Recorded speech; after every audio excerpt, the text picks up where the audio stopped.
Live from Fargo and serving you on TV, online, and on the go, this is Valley News Live at noon.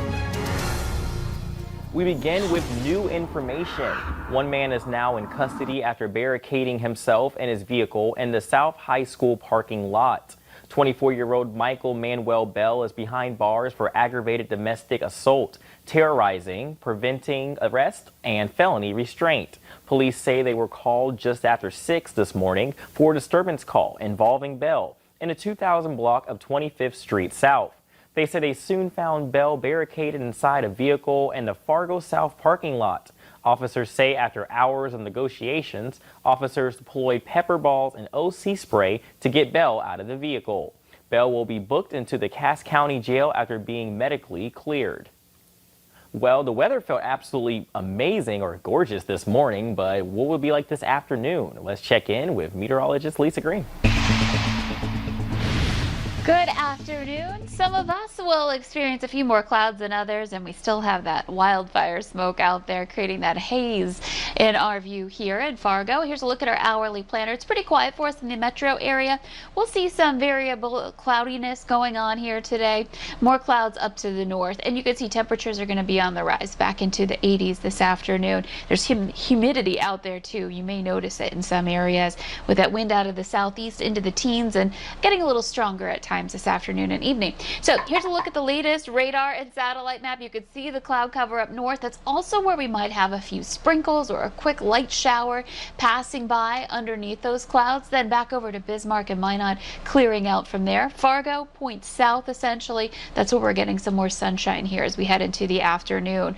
We do have a chance for some storms that could turn severe in that darker green strip there from basically Grand Forks Highway 2 down to the South Dakota line there. We're looking at a marginal risk for storms through the next 24 hours or so. I would say we're looking at all modes possible, but it's a marginal risk, meaning only 1 or 2 storms may get strong.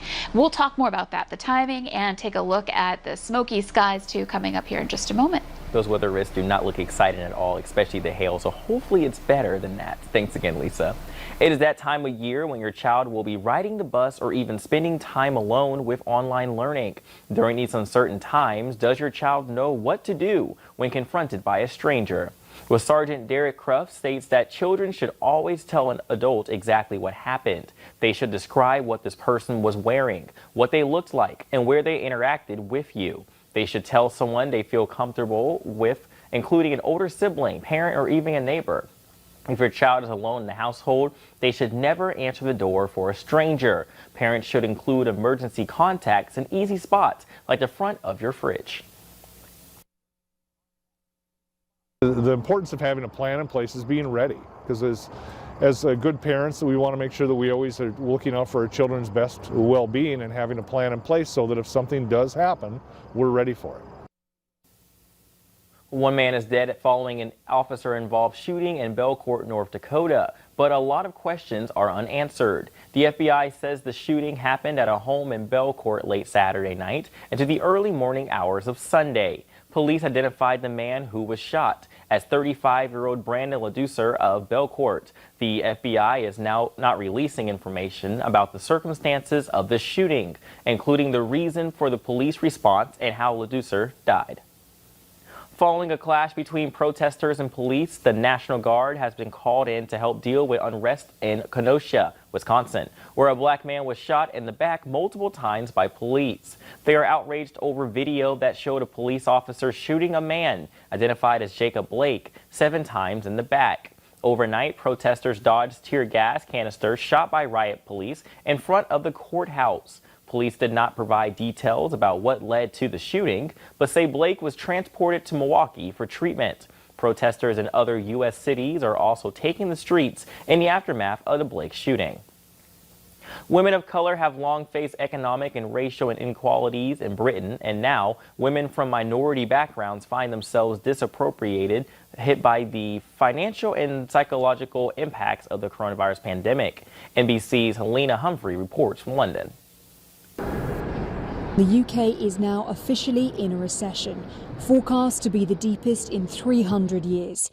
COVID-19 leaving a legacy that's dividing people, where divisions already run deep.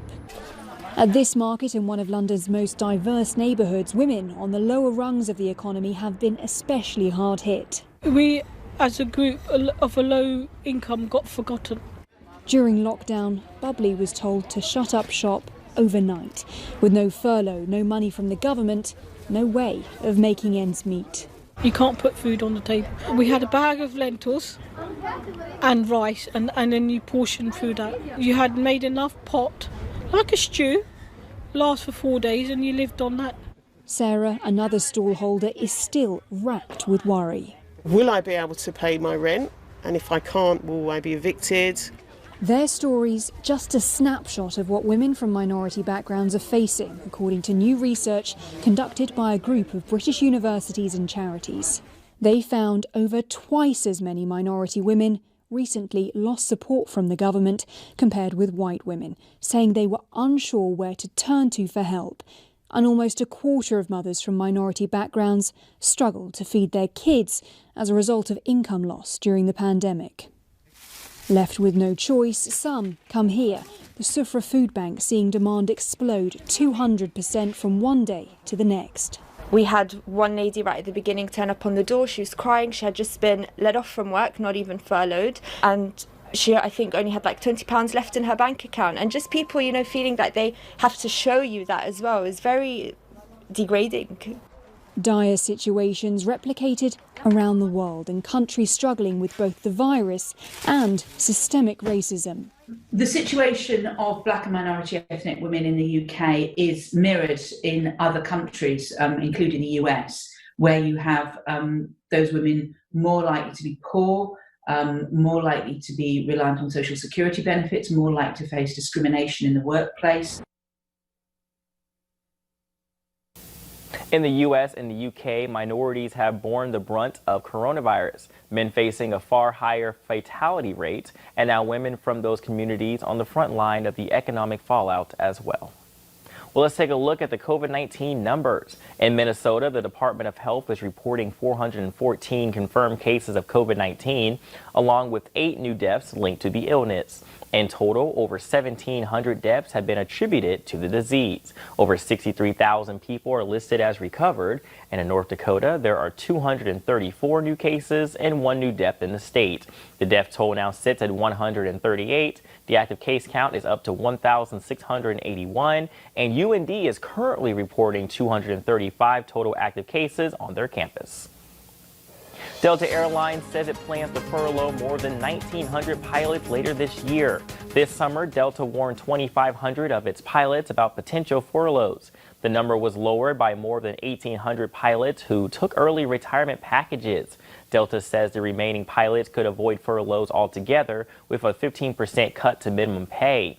The Airline Pilots Association, which represents Delta's pilots, has proposed offering pilots voluntary time off with partial pay, but Delta and the union have so far failed to reach an agreement.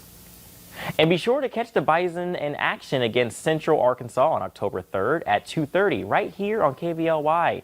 We will also have you covered with the Farmers Union Bison football pregame show and the coaches show on Sunday following the game. Well, coming up at noon, we take a look at a new tool that is being used to help stop spread of COVID-19. And will weather continue to stay this beautiful? Well, not really beautiful anymore. Weather up next to Plan Your Day.